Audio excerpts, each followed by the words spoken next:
Манас эпосундагы карыянын орду жөнүндө сөз болгондо ар бир окуясында кыргыздын карылары, аксакалдары өз узуйпасын мыкты деңгээлде аткарып келген. Манастын ата бабасын туш тарапка чачып жатканда ак балта не деген? Кылкылдаган Кытайга туруштук берүүдө эрлерге кайрат берип турган. Тирүү болсок эгерде бир дөбөдө бололук, өлүп калсак кокустан бир чуңкурга тололу.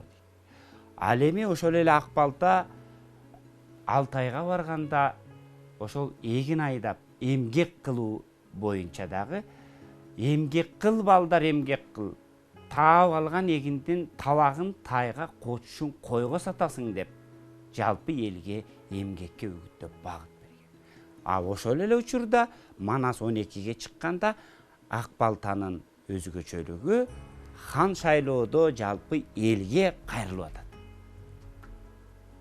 Башчысы болбой марыбайт, башаламан жарыбайт. Камдуу журт жогу кор болбойт, жарактуу киши зар болбойт, жабылса душман жан койбойт.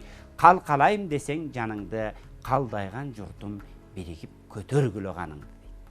Так ушундай эл ичинде маанилүү чечимдерди кабыл алууда, кандайдыр бир жортуулук аттанууда, же бир кандайдыр бир чечимдерди кабыл алууда, же калыстыкты так айтууда карыялардын ак балта, кошой, бакай баштаган кыргыз карыларынын ролу өзгөчө болгон.